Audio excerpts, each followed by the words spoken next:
channel. May the peace and grace of our Lord Jesus be with you. Today, we will dive into an in-depth study of chapter 4 of the book of Acts of the Apostles, one of the most significant accounts of the early church, where we witness the boldness of the disciples Peter and John, as they preached the name of Jesus Christ, even in the face of opposition from the religious authorities. In this video, we'll explore each verse of this chapter in detail, reflect on the practical lessons for our lives, and end with a special prayer for us to have a devotional moment with God. This study is an opportunity to strengthen our faith by learning from the example of Peter and John, who, despite their circumstances, stood firm in their mission to spread the gospel of Christ. Acts 4 teaches us about boldness, faith, unity, and generosity. That marked the early church principles that are still essential for the Christian life today. So get ready to dive into the Word of God, and at the end, well, have a special time of prayer where you can reflect and connect even more with the Lord. If you haven't read Acts 4 yet, I encourage you to read it either before or during this study, so we can understand together what God wants to teach us today. Let's open our hearts and understand the scriptures together. Before we dive into the verses, it's important to understand the context in which this chapter takes place. The book of Acts was written by Luke, the physician and companion of Paul, and it tells the story of the birth of the Christian church shortly after Jesus' resurrection and ascension. Chapter 4 comes right after the episode where Peter and John, through the power of the Holy Spirit, heal a lame man at the temple gate called Beautiful, as narrated in chapter 3. This powerful miracle not only restored the man physically, but also opened a door for the apostles to proclaim the resurrection of Jesus to the people, which drew much attention. This event caused a great stir in Jerusalem, both among the people and the religious authorities, especially the Sadducees, who didn't believe in the resurrection of the dead and felt deeply threatened by Peter and John's preaching about Jesus' resurrection. This is the backdrop of Acts 4, where we see the apostles confronting Jewish authorities, while also being instruments of boldness and power through the Holy Spirit. While Peter and John were speaking to the people, the priests, the captain of the temple guard, and the Sadducees came up to them, greatly disturbed, because they were teaching the people and proclaiming in Jesus the resurrection of the dead. They seized Peter and John, and because it was evening, they put them in jail until the next day. But many who heard the message believed, and the number of men who believed grew to about 5,000. Here we see that Peter and John are arrested while preaching to the people. They were proclaiming the resurrection of Jesus Christ, and this message deeply angered the religious leaders, especially the Sadducees, who rejected the doctrine of the resurrection. This shows us how the preaching of the gospel often directly challenges religious and political systems that oppose God's truth. Despite this, the arrest of Peter and John couldn't stop God's work. The text tells us that even though they were taken to prison, many who heard the message believed. This demonstrates that the Word of God is living and powerful, and even when we face opposition, God continues to work. The number of believers grew to nearly 5,000, which is a testament to the power of the Holy Spirit in action. We should remember that, as Christians, we may face challenges and even opposition when proclaiming the truth of Christ. But like Peter and John, we must be bold and steadfast, knowing that it is God who sustains us and who does the work through us. The next day, the rulers, elders, and teachers of the law met in Jerusalem. And as the high priest was there, and so were Caiaphas, John, Alexander, and others of the high priest's family, they had Peter and John brought before them and began to question them, "By what power or what name did you do this?" Then Peter, filled with the Holy Spirit, said to them, "Rulers and elders of the people, if we are being called to account today for an act of kindness shown to a man who was lame and are being asked how he was healed, then know this, you and all the people of Israel, it is by the name of Jesus Christ of Nazareth, whom you crucified, but whom God raised from the dead, that this man stands before you, healed. Jesus is the stone you builders rejected, which has become the cornerstone. Salvation is found in no one else, for there is no other name under heaven given to mankind by which we must be saved." Peter and John are brought before the Sanhedrin, the highest council of the Jews, which had authority over religious and civil matters. The Sanhedrin was composed of priests, elders, and scribes, and was led by the high priest. Annas and Caiaphas, mentioned here, are familiar figures from the crucifixion narrative, as they were also involved in Jesus' trial. When questioned about the power or name by which they performed the miracle, Peter, filled with the Holy Spirit, boldly testifies about Jesus. He declares openly that it was by the name of Jesus Christ of Nazareth, the same Jesus whom the leaders crucified, but whom God raised from the dead, that the man was healed. Peter also references Psalm 118-22, describing Jesus as the cornerstone rejected by the builders, meaning the religious leaders.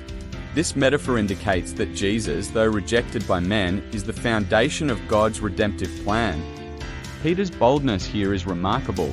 He not only defends the healing but seizes the opportunity to preach the gospel and declare that Jesus is the only way to salvation.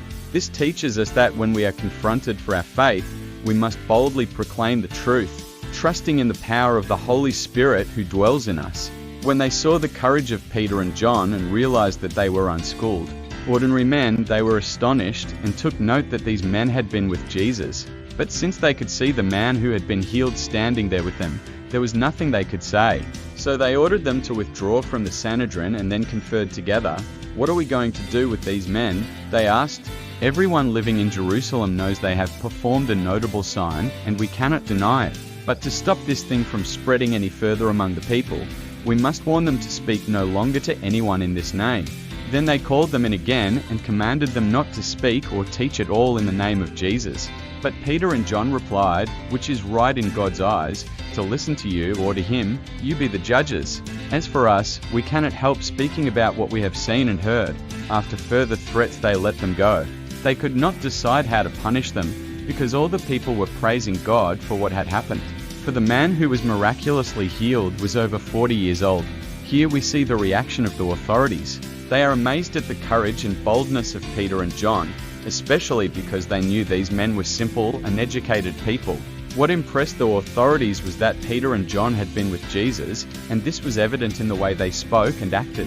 This is a powerful testimony of how being in the presence of Jesus completely transforms our lives. Faced with the undeniable healing of the lame man, the authorities couldn't deny the miracle, but they still wanted to stop the message of Jesus from spreading. So they decide to threaten the apostles, commanding them not to speak about Jesus anymore. However, Peter and John, with great boldness again, declare that they will obey God rather than men. For they cannot stop speaking about what they have seen and heard. This passage reminds us that as Christians, we may face threats, pressures, and attempts to silence us, but we must always be faithful to our calling to preach the gospel. Obedience to God must come above all else, even if it means facing opposition from people. On their release, Peter and John went back to their own people and reported all that the chief priests and the elders had said to them. When they heard this, they raised their voices together in prayer to God. "Sovereign Lord," they said, "you made the heavens and the earth and the sea and everything in them. You spoke by the Holy Spirit through the mouth of your servant. Our father David, why do the nations rage and the peoples plot in vain? The kings of the earth rise up and the rulers band together against the Lord and against his anointed one." Indeed, Herod and Pontius Pilate met together with the Gentiles and the people of Israel in this city to conspire against your holy servant Jesus, whom you anointed. They did what your power and will had decided beforehand should happen. Now, Lord, consider their threats and enable your servants to speak your word with great boldness. Stretch out your hand to heal and perform signs and wonders through the name of your holy servant Jesus. After they prayed, the place where they were meeting was shaken, and they were all filled with the Holy Spirit and spoke the word of God boldly. After being released, Peter and John returned to the community of believers and report everything that had happened. The church's response is powerful. They immediately turn to prayer. In their prayer, they acknowledge God's sovereignty, recall the prophetic promises of Scripture, and ask God for courage to continue preaching despite the threats they face. The church didn't ask for the obstacles to be removed, but rather for boldness to continue proclaiming the message of Christ, even in the face of persecution. This is a model of faith for us today when faced with trials. We should ask God for the strength and boldness to stand firm in our faith and continue our mission. Finally, after they prayed, the place where they were meeting was shaken, and they were all filled with the Holy Spirit, which gave them the courage to speak the word of God boldly. This is a powerful reminder that when we seek God in prayer, He fills us with His Spirit and empowers us to do His work. All the believers were one in heart and mind. No one claimed that any of their possessions was their own, but they shared everything they had. With great power, the apostles continued to testify to the resurrection of the Lord Jesus. And God's grace was so powerfully at work in them all that there were no needy persons among them. For from time to time, those who owned land or houses sold them, brought the money from the sales and put it at the apostles' feet, and it was distributed to anyone who had need. The chapter closes by showing the unity and generosity of the early church. The believers were of one heart and mind, sharing everything they had, and no one was in need. The apostles continued to testify about the resurrection of Jesus, and the grace of God was evident in the lives of all the believers. This picture of the early church teaches us the importance of unity, love, and generosity in our communities today. As followers of Christ, we are called to care for one another and to share what we have so that no one is in need. Heavenly Father, we thank You for this time spent in Your Word, studying the boldness and faith of Peter, John, and the early church. Lord, just as You filled them with Your Spirit and empowered them to proclaim Your name despite opposition, we ask that You fill us with the same boldness. Help us to stand firm in our faith, to proclaim Your truth without fear, and to live in unity and generosity with our brothers and sisters in Christ. May we be living witnesses of Your grace, love, and power in this world. We pray that You continue to guide us, strengthen us, and use us for Your glory. In Jesus' name, we pray. Amen. Thank you for joining this study of Acts, chapter 4. May the Lord continue to bless you, and don't forget to subscribe to the channel.